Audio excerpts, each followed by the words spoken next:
कहते हैं कि इतिहास हमेशा खुद को दोहराता है। अगर कुदरत पर भी ये नियम लागू होता है तो समझ लीजिए कि एक वक्त बाद इंसान भी धरती से एक्सटिंक्ट हो सकता है। अगर आप सोच रहे हैं कि कैसे, तो ये मत भूलिए कि प्री हिस्टोरिक पीरियड में भी हमने कई जीवों को खोया था। ये वो विशालकाय जानवर थे जो धरती पर राज किया करते थे, लेकिन बदलते तापमान और जलवायु के साथ उन्हें धरती से विलुप्त होना पड़ा। इससे पता चलता है कि धरती पर हर कोई एक टाइम लाइन लेकर आता है, जिसके बाद वो प्रजाति धरती से हमेशा के लिए विलुप्त हो जाती है। आज भले ही धरती पर हमारा बोलबाला है, लेकिन एक समय बाद हमें भी इस स्थिति से गुजरना होगा। खैर, ये अभी हमारी कंसर्न नहीं है, बल्कि आज की वीडियो में हम आपको 10 ऐसे रेयर जानवरों के बारे में बताने वाले हैं जिन्हें देखना केवल कुछ किस्मत वालों को ही नसीब होता है, और ये नसीब आज किसी के पास नहीं है, क्योंकि ये जानवर धरती से विलुप्त हो चुके हैं। ऐसे में इनकी कुछ रेयर फुटेज ही हमें देखने को मिलती है। तो देर न करते हुए चलिए शुरू करते हैं। सबसे पहले बात करते हैं बाघ की एक ऐसे प्रजाति की जिसका नाम शायद ही आपने पहले कभी सुना होगा, तस्मेनियन टाइगर। तस्मेनियन टाइगर कभी तस्मानिया के जंगलों में राज करने वाले शिकारी थे। धारियों वाले शरीर के साथ ये कभी ऑस्ट्रेलिया के कई क्षेत्रों में देखने को मिलते थे। इनकी शारीरिक बनावट की अगर बात करें तो ये बाघ के मुकाबले इनका शरीर छोटा था, लेकिन सर बिल्कुल लोमड़ी की तरह दिखाई देता था। तस्मेनियन टाइगर को कई लोग कंगारू के करीबी रिश्तेदार के रूप में भी देखते थे। इसे देखकर लोमड़ी, भेड़िए या किसी भी दूसरे जीव का रिश्तेदार कहा जा सकता था, लेकिन ये कहीं से भी बाघ की फैमिली का सदस्य नहीं लगता था। खैर, एक वक्त था जब ये जीव खुले आम खेतों में घूमते थे, लेकिन साल 1936 के आने तक केवल एक ही तस्मेनियन टाइगर जिंदा था, जिसे कैद में भी रखा गया था। तस्मेनियन टाइगर के आखिरी सदस्य के खत्म होने के बाद ये कभी भी नहीं दिखाई दिए। आप तस्वीर में इनकी रेयर फुटेज को देख सकते हैं, जिसमें ये एक कुत्ते की तरह लगते हैं। कई लोग मानते हैं कि ये जीव आज भी जंगल के किसी कोने में जिंदा हैं और इंसान की पहुंच से बहुत दूर हैं। ऐसे में इन्हें दोबारा कैमरे में कैद कर पाना शायद मुमकिन नहीं है। पेरेनियन आइबेक्स एक बड़े शरीर, लंबे सींग और अच्छी खासी फिजिक के साथ पेरेनियन आइबेक्स कभी यूरोप में भी देखने को मिलते थे। यहाँ इनकी संख्या 50,000 से भी ज्यादा थी और इसीलिए यूरोप को पेरेनियन आइबेक्स का घर बुलाया जाता था। लेकिन 1900 के दशक तक इनकी संख्या में भारी गिरावट आई। साल 1910 में इनकी संख्या केवल 40 तक सीमित रह गई थी और इसके बाद इनकी संख्या में कभी बढ़ोतरी नहीं हुई। एक टाइम पर अपनी खूबसूरती और यूनिकनेस के लिए मशहूर ये जीव स्पेन और फ्रांस में रहते थे, लेकिन साल 2000 में ये हमेशा के लिए विलुप्त हो गए। खैर, दिलचस्प बात यह थी कि पेरेनियन आइबेक्स को फिर से जिंदा किया गया। दरअसल वैज्ञानिक तकनीक की मदद से इनके क्लोन बनाए गए, लेकिन पैदा होने के कुछ ही मिनट में क्लोन ने अपना दम तोड़ दिया। हालांकि इस जीव की क्लोनिंग को आज भी एक सक्सेसफुल एक्सपेरिमेंट के रूप में देखा जाता है, लेकिन कड़वा सच ये भी है कि क्लोनिंग की मदद से भी आज हम इन्हें वापस लाने में पूरी तरह से असफल रहे हैं।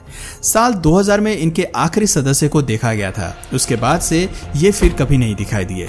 ये पहला जानवर था जिसे विज्ञान जगत ने दोबारा धरती पर लाने की कोशिश की थी। आज भी इस प्रजाति को दोबारा वापस लाने के ऊपर काम जारी है, लेकिन हम इनमें कितने सफल हो पाते हैं ये कोई नहीं जानता। खैर, अभी के लिए यही कहा जा सकता है कि प्रकृति की बनाई हुई इस खूबसूरत प्रजाति को हमने हमेशा के लिए खो दिया है। लॉन्सम जॉर्ज। अब बात करते हैं पिंटा आइलैंड के लास्ट कछुए की, जिसे लोग लॉन्सम जॉर्ज के नाम से जानते थे। हालांकि आज ये कछुआ हमारे बीच नहीं है, लेकिन ये अपने प्रजाति का एकमात्र सदस्य था। साल 1971 में यह पिंटा आइलैंड पर पाया गया था। दिलचस्प बात थी कि इनकी प्रजाति के बाकी कोई सदस्य जिंदा नहीं थे, इसलिए देखरेख के लिए इसे कैद में रखा गया। 100 साल तक जीने के बाद आज भले ही ये प्रजाति हमारे बीच नहीं है, लेकिन वैज्ञानिक इसके क्लोन्स बनाने की पूरी कोशिश में लगे हैं। आप साइज देखकर ही पता लगा सकते हैं कि ये कछुआ कितना अनोखा रहा होगा। अगर आज भी ये धरती पर जिंदा रहते तो पिंटा आइलैंड ही इनका घर होता। बाईजी, क्या आपने कभी चाइनीज डॉल्फिन्स का जिक्र सुना है? आज के समय में ये जीव भले ही हमारे बीच से गायब हो चुकी है, लेकिन एक समय था जब बाईजी चाइना के यांग्स रिवर में पाई जाती थी। 100 साल पहले बाईजी डॉल्फिन की अच्छी खासी संख्या चाइना में मौजूद थी, लेकिन वक्त के साथ इनमें भारी गिरावट आई। हम नहीं जानते कि असल में किस कारण से ये मछली अचानक ही धरती से विलुप्त हो गई, लेकिन वैज्ञानिकों की माने तो बाईजी डॉल्फिन आखिरी बार साल 2002 में दिखाई दी थी। इसके बाद ये चाइना के सभी झील और नदियों से हमेशा के लिए गायब हो गई। क्लिप में आप जिन फुटेज को देख रहे हैं ये बेहद पुरानी है। चाइना में इस मछली को लेकर काफी मान्यताएं भी मानी जाती हैं। कहते हैं कि बाईजी डॉल्फिन का दिखना एक शुभ संकेत होता है। ये मछली केवल कुछ ही लोगों को दिखाई देती है। दरअसल इसे धार्मिक कथाओं से भी जोड़कर देखा जाता है। कहते हैं कि ये मछली असल में रिवर गॉडेस थी जो अपने खराब पिता से भागकर नदी में आई थी। दरअसल इंसानी रूप में बाईजी के पिता उसे गुलामी में बेचना चाहते थे, लेकिन पिता से बचने के लिए लड़की ने नदी में छलांग लगाई और एक खूबसूरत मछली में बदल गई। तभी से बाईजी डॉल्फिन को रिवर गॉडेस के रूप में देखा जाता है। बाईजी डॉल्फिन को चाइना के लोग आज भी यांगत्से रिवर के प्रोटेक्टर के रूप में देखते हैं। हालांकि ये बात दूसरी है कि ये प्रजाति अब किसी भी नदी में उपलब्ध नहीं है। हवाइन क्रो विलुप्त प्रजाति के रूप में हम अक्सर मरीन एनिमल्स और लैंड मैमल्स की बात करते हैं। कभी हमारा ध्यान उन पक्षियों की तरफ जाता ही नहीं जो कभी आसमान की ऊंचाइयां नाप जाते हैं।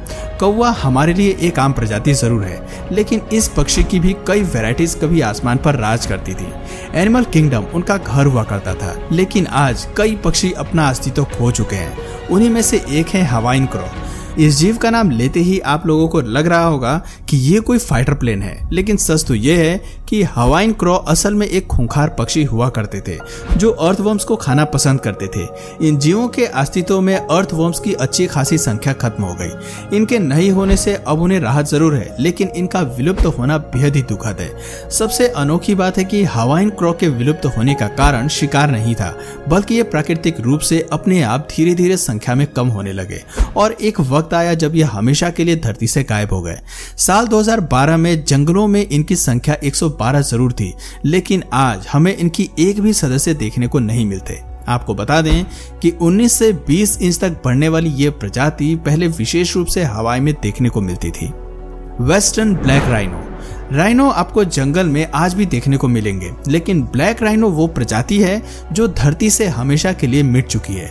भारी भरकम शरीर वाले इस जीव को दरअसल 2011 में ही विलुप्त घोषित कर दिया गया था, जब इसका एक भी सदस्य वैज्ञानिकों के नजर में नहीं आया।